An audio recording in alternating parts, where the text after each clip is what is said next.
بسم اللہ الرحمن الرحیم۔ السلام علیکم عزیزان۔ واقعہ ہے آج سے 1400 سال پہلے مسلمانوں کے تیسرے خلیفہ حضرت عمر بن خطاب سے ایک قول مشہور ہے کہ اگر علی نہ ہوتے عمر ہلاک ہو جاتا، اور اسی طریقے سے آپ ایک دعا فرمایا کرتے تھے کہ خدایا مجھے اس مشکل میں باقی نہ رکھنا جسے حل کرنے کے لیے ابو الحسن موجود نہ ہو۔ تو کیا وجہ تھی حضرت عمر بن خطاب ایسے کیوں فرمایا کرتے تھے؟ کیا وجہ تھی کہ حضرت عمر نے یہ فرمایا کہ اگر علی نہ ہوتا تو عمر ہلاک ہو جاتا؟ یہ کافی بڑا جملہ ہے۔ اس کی تحقیق کرتے ہوئے ہم پہنچے ہیں، کتابوں کا حوالہ آپ کو دیں تو امام احمد بن حنبل نے اپنی کتاب فضائل صحابہ میں صحیح سند کے ساتھ اس واقعے کو بیان کیا ہے کہ اس جملے کو ادا کرنے کی کیا وجہ تھی۔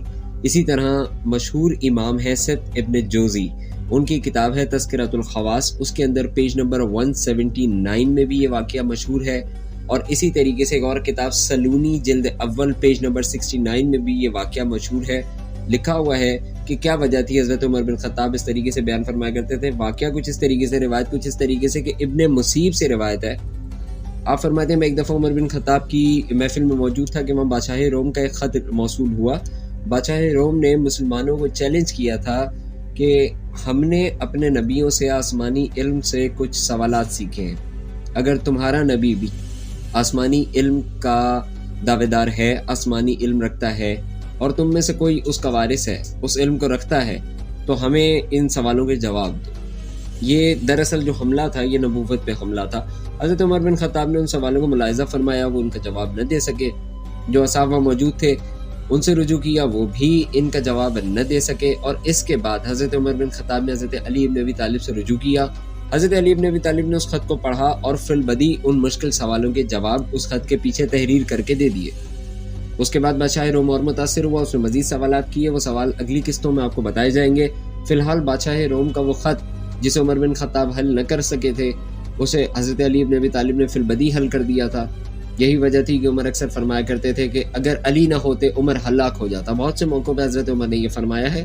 حضرت علی کے علمی جوہر کا ایک ایگزامپل ہے کہ آپ نے بادشاہ روم کے سوالات کے جو جواب دیے، خط میں جو سوال تھے وہ ان کتابی حوالوں میں موجود ہیں جو ہم نے آپ کو بتا دیے ہیں۔ سوالات کچھ اس طریقے سے کہ مسلمانوں سے بادشاہ روم کا جو پہلا سوال تھا وہ یہ تھا کہ وہ کون سی چیز ہے جسے اللہ نے پیدا نہیں کیا۔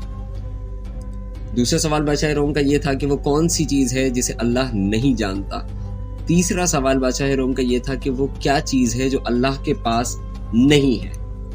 چوتھا سوال یہ ہے کہ وہ کیا چیز ہے جس میں نہ ہاتھ ہے جس کے، نہ پاؤں ہے جس کے، لیکن اس کا کل کا کل منہ ہے، کل کا کل منہ۔ اسی طریقے سے پانچواں سوال بادشاہ روم نے مسلمانوں سے کیا تھا کہ وہ کون سی چیز ہے جو بنا ہاتھ اور پاؤں کے مسلسل سفر کرتی رہتی ہے یا مسلسل چلتی رہتی ہے۔ چھٹا سوال اس خط میں یہ تھا کہ وہ کون سی چیز ہے جس میں روح موجود نہیں ہے لیکن وہ سانس لیتی ہے۔ ساتواں سوال یہ تھا کہ وہ کون سا شخص ہے جس کا نہ تو قبیلہ ہے نہ ہی کوئی حسب نسب۔ آٹھواں سوال یہ تھا کہ وہ کون سی جگہ ہے جہاں سورج کی روشنی صرف ایک دفعہ پڑی، ایسی جگہ روح زمین پہ جہاں صرف سورج کی روشنی ایک دفعہ پڑی۔ اسی طریقے سے اس کے بعد سوال یہ تھا کہ وہ کون سا درخت ہے جو بنا پانی کے اللہ تعالیٰ نے پیدا فرمایا۔ اسی طریقے سے اگلا سوال یہ تھا کہ وہ کون سا درخت ہے کہ جس کے سائے میں اگر 100 سال تک گھوڑا دوڑتا رہے پھر بھی اس کے سائے سے باہر نہیں نکلے گا، اور آپ کے نبی نے اس درخت کے بارے میں بیان فرمایا ہے۔ ہم اس پہ ایمان نہیں رکھتے، لیکن اگر یہ صداقت ہے، یہ سچائی ہے، تو اس کی کوئی دنیاوی مثال دیجئے تاکہ عقل اسے تسلیم کر سکے۔ اسی طریقے سے اگلا سوال، 11واں سوال بادشاہ روم کا یہ تھا کہ اہل جنت آپ کے نبی کے مطابق غذا نوش فرمائیں گے، غذا کھائیں گے، لیکن انہیں رفع حاجت نہیں ہوگی۔ تو ایسا ممکن نہیں ہے کہ انسان زندہ ہو، حیات ہو، ظاہری اسے بھوک لگے وہ کھانا کھائے اور رفع حاجت نہ ہو۔ لیکن اگر آپ کے نبی سچے ہیں اور انہوں نے یہ بیان فرمایا تو آپ اس کی کوئی دنیاوی عقلی مثال دیجئے تاکہ عقل اسے تسلیم کر سکے۔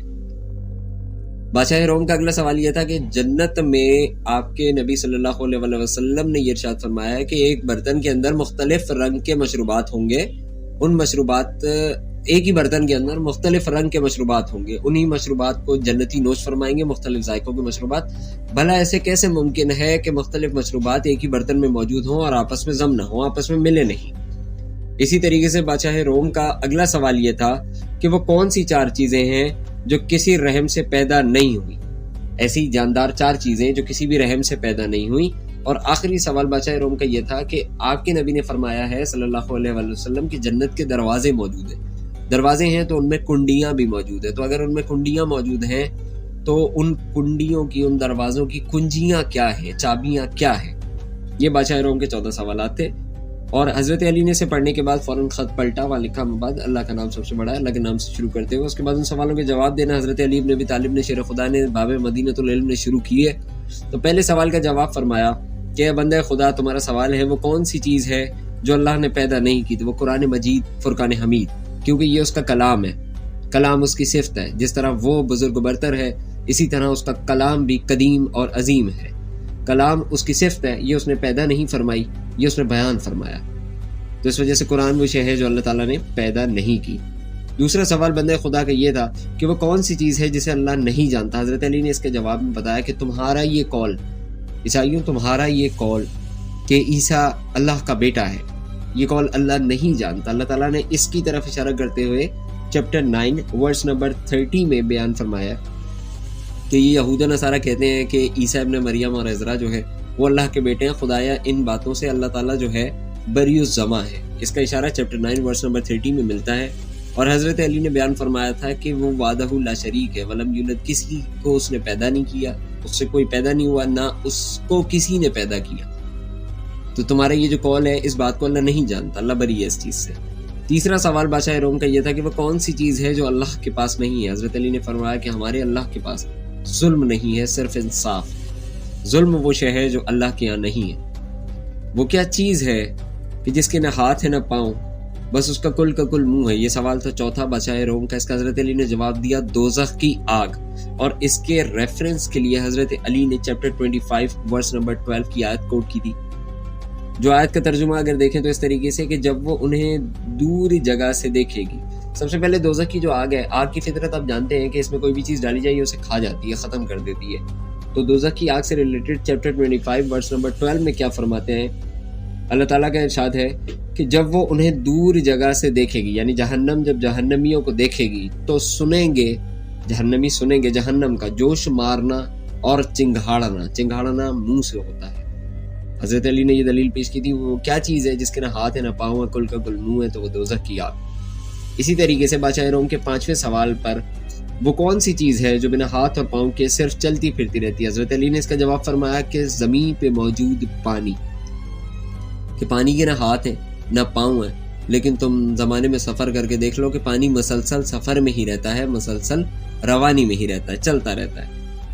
بادشاہ روم کا 6واں سوال یہ تھا کہ وہ کون سی چیز ہے جس میں نہ روح ہے لیکن پھر بھی وہ سانس لیتی ہے؟ تو حضرت علی نے بیان فرمایا کہ یہ وہ صبح ہے کہ جب صبح نکل رہی ہوتی ہے تو اللہ تعالیٰ نے قرآن میں ارشاد فرمایا، چیپٹر اگر آپ دیکھیں گے چیپٹر 81 ورس نمبر 18 میں اس کا ذکر ہے، قسم ہے صبح کی کہ جب وہ سانس لیتی ہے۔ تو حضرت علی نے اس آیت کو پیش کرتے ہوئے فرمایا کہ وہ صبح کا عالم جب بالکل سورج نکلنے سے پہلے صبح نمودار ہو رہی ہوتی ہے، وہ سانس لے رہی ہوتی ہے، اس وقت اللہ تعالیٰ نے اس کی قسم کھائی ہے کہ قسم ہے صبح کی جو سانس لیتی ہے۔ وہ صبح وہ چیز ہے جس میں روح موجود نہیں ہے لیکن وہ سانس لیتی ہے۔